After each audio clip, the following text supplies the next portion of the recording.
The following is going to serve as our review for the final exam for sports nutrition.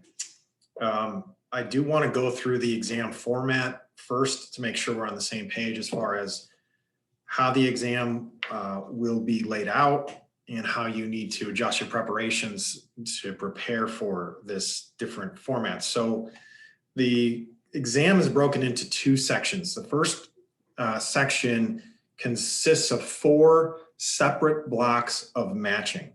In each of these blocks, there will be more options than spaces. Each block will have 10 spaces and more than 10 options. Each block with 10, each of those spaces is worth 1 point each. So section 1 matching is worth 40 points, 40 of the 100s of 40%. Okay. The key point here is you can't use process of elimination. That's the first key point. The second key point here is that one block, the answers in one block will not carry over into the other. So once you have completed the 10 in that block that you see, that's over. And then you go on to the next one and it has its own options. So don't cross anything over, don't get confused. The blocks stay where they are. So section 1 is matching with 4 blocks, 10 spaces each, more options than spaces in each one, and each one's worth 1 point. The second section is a multiple choice consisting of 2 different blocks. The first block is a traditional multiple choice with 5 options with only 1 answer being correct. Okay, so it will clearly state on the exam for that section, 1 answer is right for these questions. Okay, and I'll make sure that I put those directions on the top and I separate these out. The second block is multiple choice, multiple answer, where there are anywhere between 2 to 4 correct answers. There's not going to be 0 or 1, and there's not going to be 5.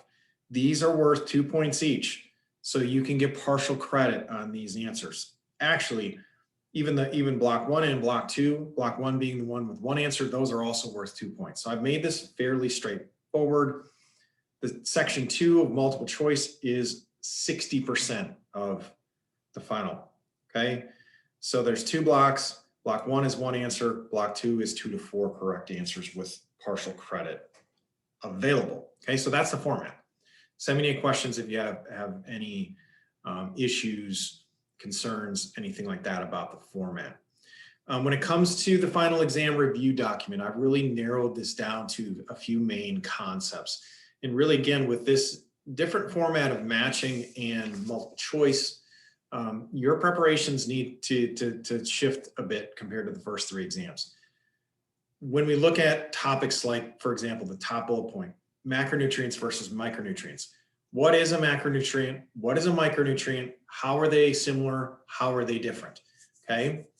Both are clearly important and essential for human survival and performance, but macronutrients provide energy and micronutrients don't. Macronutrients are needed in larger quantities, hence the name macro. Micronutrients needed in smaller quantities. Okay. When we look at vitamins and minerals, vitamins, they are organic. Minerals are inorganic. Okay. Vitamins and minerals are both involved in the energy process, but they don't provide energy itself. Okay. So the key skill here is really being able to look, like I say, for example, in a multiple choice question, there's 5 options and it's asking about a particular concept like a vitamin. What is a vitamin and what is a vitamin not? And if you can separate those things out, you're going to do fine in this exam because those things should jump out to you, especially in a cumulative exam like this one. Okay. As you continue to scroll through the list, you get a lot of this versus this, water soluble versus fat soluble vitamins. We went through that multiple times. Talked about major versus minor minerals and the differences that one is needed in quantities greater than 100 grams, minor minerals needed in less. Okay. We talked about essential nutrients and what those mean. Okay. Needed for human survival. The diet has to provide it.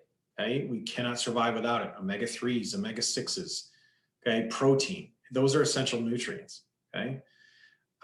We talked about the means for producing energy. And again, those that have taken ex-phys, you were at a bit of an advantage here. Talking about phosphagen system, aerobic system, anaerobic system. Know the basics, okay? This was not an ex-phys class, but know how we applied this to various situations, okay? We talked about the various nutrient intake values, RDA, adequate intake, upper limits. Those were the main three that we talked about. Have a sense of your definitions with those so you can separate them out in, for example, a matching section. We talked about electrolytes, what those are. We talked about how ATP is produced through those three energy systems. This other bullet point right here that I'm going to highlight, this general characteristics of digestion, transportation. What I'm looking for here is if you have, for example, carbohydrate, how is it similar and different from fat and protein in terms of the way it's digested? How is it similar or different than fat and protein when it comes to absorption? Each micro or macronutrient is slightly different in terms of the way that all three of these things are done in terms of digestion, absorption, and transportation. For the most part, they follow a similar pattern when it comes to energy production through those three energy systems. Okay, so have a general sense of what happens to macronutrients during the digestion, absorption, and transportation process. So this is a little bit more thorough, but again, if there are questions on the exam that ask, how is carbohydrate unique in terms of its digestion? And you have 5 answers you need to pick from those, okay? We talked quite a bit about absorption, a critical piece of the timing conversation for us. Where does it typically take place? It takes place in the small intestine for the macronutrients. The only time we see absorption different is alcohol being absorbed in the stomach and electrolytes and water being absorbed in the large intestine. Aside from that, small intestine is the main site of absorption for pretty much everything else, okay? We talked about the components of carbohydrates. Give examples of what a simple carbohydrate is versus a complex carbohydrate. What are examples of monosaccharides and disaccharides? What are examples of polysaccharides, right? And can you pick those out from a list? What are examples of artificial sweeteners? What could be the good and bad from that? One of the key terms we talked about is a crossover point, where carbohydrate and fat are used at differing percentages. The crossover point is where we're at a 50-50 between fat and carbohydrate. After the crossover point, more carbohydrate is used until a carbohydrate-dependent athlete hits the wall. If this fat adaptation is possible, the crossover point would be flipped to where a fat-adapted athlete would burn through their carbohydrate and then move on to fat. But there still would be a crossover point where we have a 50-50 between the two. Carbohydrate timing was a big part of the conversation, both in the early part and later part of the class. Just know when, approximately how much, know your timing. But again, it's a different format, so you're not going to have to write this in essay format. You're going to be able to just kind of pick out, like, this looks right and this definitely looks wrong. We talked about, chemical structure of fats in terms of how that impacts digestion, the way it's packaged. We talked about chain length. We've got a big conversation about saturation. Think about your double bonds and what that means for saturation as you review for this exam. So if there's a double bond present, that means it's unsaturated, okay? If there's no double bonds, it's saturated. The more double bonds there are, we move from monounsaturated to polyunsaturated, okay? And that gets into the hydrogenation conversation where I take an unsaturated fat and force hydrogen into it to make it chemically similar to a saturated fat. Okay, we talked about omega-3 and omega-6 fatty acids, the relationship they have, the balance they provide. They're both essential. Omega-3s, anti-inflammatory, vasodilative, so they were looked at as healthy. Omega-6s, vasoconstrictive, and pro-inflammatory. We need them both in various degrees. And one of the bigger problems that we deal with from a health standpoint is the omega-6 to omega-3 ratio is off. We're kind of in a pro-inflammatory environment with a modern American diet. Okay, we talked about subcutaneous and visceral fat when it came to measuring body fat percentages later on in the class. We talked about the structure of protein. How is it different? It has nitrogen, okay? That's critical for our conversations in terms of protein quality. We talked about the structure of protein and that three-dimensional structure, and when it's altered, how that can break down and be problematic. Complete versus incomplete proteins. We saw this so many times in the class when it came to vegetarian and vegan conversations. Okay. We talked about various examples of vitamins and minerals being connected. Vitamin C and iron, vitamin D and calcium being examples. We talked about the various types of anemia. Again, pernicious anemia, hemolytic anemia, all these various ones. Just know which one connects to which micronutrient, okay? We talked about retinoids versus carotenoids. What is the source? Which one absorbs better? Cholecalciferol and ergocalciferol, same thing. Different sources, which one is the most efficient, all right?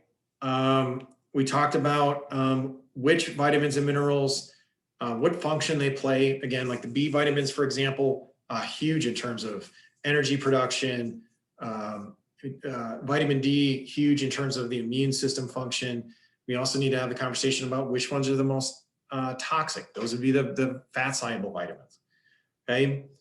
We talked about various conditions that can result from deficiencies, osteoporosis being an example of probably calcium being the one we're most deficient in here, but it could just be more of an absorption issue, or it could be other macrominerals.